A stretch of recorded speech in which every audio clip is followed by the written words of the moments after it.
My name's Evan Lebovitz. My advisor is Dr. Mark Hudson. I'm going to talk today about ChargeOR. So anesthesia started about 150 years ago and has advanced rapidly. However, since that time, anesthesia and surgical scheduling really hasn't changed. The way that it is now involves usually an electronic medical record here showing the surgeries, and then some version of either a handwritten or electronic chart showing the anesthesiologist and the surgeons. These are combined every day to form what we call a day sheet that shows which providers manage which cases. This is then back translated into another electronic record showing which providers are here caring for which rooms. Every morning that's converted into a handwritten whiteboard with magnets and markers with the anesthesiologists, providers, and then the room numbers over here. Throughout the day, this is updated by hand in different methods throughout the country and throughout different hospitals to show which providers are left and who's going to be relieved on time or not. At Presbyterian, this is what the charge board looks like, hence the name. Here is the charge board on the left with the providers, and then on the right, this is the electronic medical record that we have. Because this is analog, of course, there's no communication between this whatsoever. Since UPMC Presbyterian, where I work most of the time, is a level 1 trauma center, in addition to these cases that are currently scheduled, we get level 1 traumas all the time. When that happens, the surgical team views the case. They call the providers by this very outdated technology, who call a charge nurse, who call an anesthesiologist, who call a variety of other providers, who call CRNA, call another nurse and a scrub tech in an operating room. And quite frankly, we can do a lot better than this. So hence ChargeOR. This is the only anesthesia-focused web and mobile app that integrates into the EMR to provide pre-op, intra-op, and post-op functionality. In the pre-op, it's an integrated anesthesia and surgical scheduling platform. In the intra-op period, it provides real-time updated scheduling information and smart messaging between teams. In the post-op time, our app provides data-driven analytics to continuously improve our algorithm and enhance patient care. There's a tremendous business opportunity for something like this. Our goal is to sell to hospitals on an per operating room basis. In the US, there are about 225,000 operating rooms. We can charge, we figure about $200 a month. This causes a potential revenue of about $540 million a year.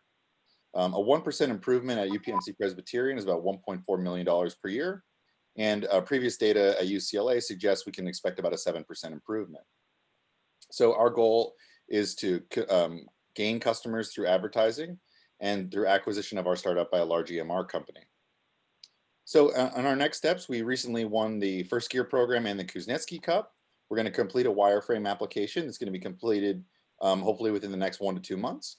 We're then going to roll that out to beta testing at UPMC Mercy Hospital and receive feedback from users and then complete the final application. With the app completed, we're going to then roll out to regional hospitals and expand to the online marketplace. Thank you. Thank you, Evan. That was great. I'm curious about integration with things like Cerner and Epic, and also not just integration with them because you showed them side by side.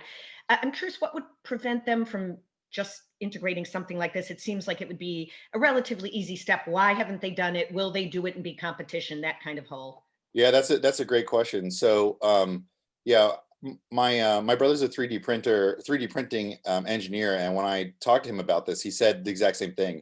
He said it's such a good idea. Why hasn't anybody done it, right? And that's always the right question to ask. So the bottom line is that they can and they haven't, and it's because they're not interested in it. Epic and Cerner have really existed for one reason only, and that's been for billing. They've never been designed for user functionality. And in fact, that was one of the things I didn't show is how Epic looks. We use Cerner at most of the UPMC hospitals. It's a disaster when it comes to this. It does billing really well, but my goal and our goal for this application is to make it sort of, the iPhone of technology, in that if people want to use this, they want to have it so that they have access for this right now. And so Epic and Cerner aren't really interested in efficiency, but the thing is that the reason I think this will succeed is because no one's ever done this from an anesthesia perspective. Of course, I'm biased, but the bottom line is that surgeons generally run 2 to 3 operating rooms on a busy day, and they're the masters of those rooms. There's no doubt about it. But at UPMC Presbyterian, we run 50 ORs a day. There's just no way they can run those. There are a variety of rooms across a variety of buildings, including Montefiore. So you need an anesthesiologist in charge who's going to allocate providers in cases like this. And really, the reason this I think will work is because no one's ever really been an anesthesiologist focused on efficiency on this type of scale. To piggyback off of what you're saying, so you're indicating that no one has ever done it just simply because they haven't paid attention. So if I'm an investor, I want to know, how are you going to compete? Because medtech is huge and there are already companies doing amazing things around technology. How will you compete with bigger companies with the larger budgets who have already done similar things, who will literally just do what you guys are doing? And then if you can answer a second question is, if that doesn't happen, which I would hope for your case it doesn't, what is the opportunity for scale? Yeah, so funny you should mention that. I talked to my boss Mark Hudson about scale yesterday on the phone, and so to answer your first question, medtech can do this. So I didn't show the competitors, which simply didn't have enough time. There are people who do each one of the things that we've done, but not quite to the same degree. There's an application called QGenda that we actually use. It's not bad, actually. I get an email every so often that describes when I'm going to show up, right? So I work Monday morning, for example, from 6 to 5 or something. Then I end up looking at that. That's really useful right until 6 o'clock in the morning. At that point, it ceases to be useful, right? Because it changes so quickly that there's just no way to keep that updated. There are no really good applications that run in real time. So that's sort of our, sort of the bread and butter. That kind of keeps us, keeps people wanting to use the app, and we'll have people communicating back and forth. And then, but really the post-op data analytics is something that no one's ever done before. So that's really actually where the money is, so to speak. Mark Hudson is a sort of national, international guy in charge. I mean, he writes papers about this all the time. I've done a fellowship in practice management under his guidance, so I'm learning a lot about this. And essentially, what we are looking at is how to improve efficiency in providing anesthetic care. And when you work in like a surgery center, the surgeons run this, like I said, and that's where the focus has been. People have focused on the surgical scheduling for a long time. No one's looked at anesthesia. And to be very honest with you, anesthesiologists are sort of well known for going to work, doing a really good job, and going home. There's not actually a lot of innovation in anesthesia. So I think the field is ripe for that. And then remind me your second question again. Should no bigger company take this idea and run with it? Oh, how's it scale? Yeah. Yeah.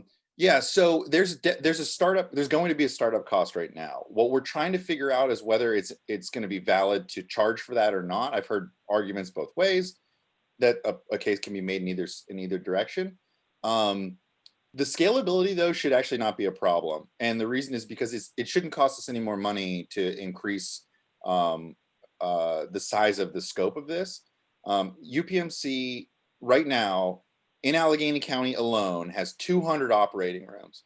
So if that's all we do, that's a revenue of about $40,000 a month, about $500,000 a year. Just for that, we could start it tomorrow. So it's just a matter of expanding that in that manner. And so the real question, I think, is to what degree do we choose to go and integrate into the EMR right away? Because an argument could be made that we want to get this to market quickly without integration. It would be less useful, but would get out more quickly and cheaply.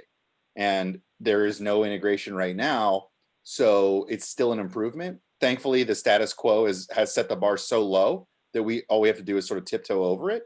But eventually we want to make an app that's going to be really fully functional so that, as an anesthesiologist, I get a text on my phone that says, hey, look, Mrs. Jones is in the pre-op area. I'm going to go see her. Or Mr. Smith is a level 1 trauma. He's coming upstairs now and we need to go take care of it. And that's sort of my goal for it. Evan, thank you for a very interesting presentation. I may be asking a question that in part you've already answered. However, my understanding is when you say intra-op, if you could just give me a quick example, as we're probably running out of time. I believe that a lot of situations are that anesthesia is charged every 15 minutes in terms of 15-minute increments. In an intra-op situation, Is the ChargeOR also tracking that in terms of monitoring the patient and sort of having, the exact Yeah, good question. So that's a really good question. So what I mean by that, you're absolutely right. Anesthesia is billed every 15 minutes. The key to OR efficiency is a complete and sort of well encapsulated utilization of what we call prime time hours. And what I mean by that is, even though this sounds backwards, this is the way that it is. Our goal every morning is to match the surgical cases to our staffing and not the other way around. Right? There are always emergencies that happen and things like that. At Presbyterian, they happen a lot. At small outpatient community hospitals, they don't to a much different degree. But one of the major issues right now is that the hospital, the providers, and my bosses and things like that, including Mark Hudson, decide every morning or on a monthly or quarterly basis what the prime time hours are going to be. So we'll decide, for example, it'll be 6:30 to 3 or 6:30 to 5, whatever it's going to be, and you staff for that amount of time. When that time is not utilized, like if it's done at 1 o'clock, that money is sort of saved, but not really, because you've already paid for those people. The problem is when you go over that. So if you run cases like late into the night, if you're not staffed for that, it's extremely expensive to bring people in, things like that. So I know I'm out of time, but what I just wanted to say is if your OR, one of your ORs ends at 1 o'clock, for example, and your prime time ends at 3, and you have 2 hours of surgery left, if you fit a 2-hour case in there, that's where the money is. You can really do a lot there. If you try and squeeze a 4-hour case in there, you're not really doing yourself any favors. So our app is going to take that analytics and fit that in is to be the most efficient way possible. And the UCLA system that did this showed about a 7% improvement in efficiency, which is about $10 million in savings a year.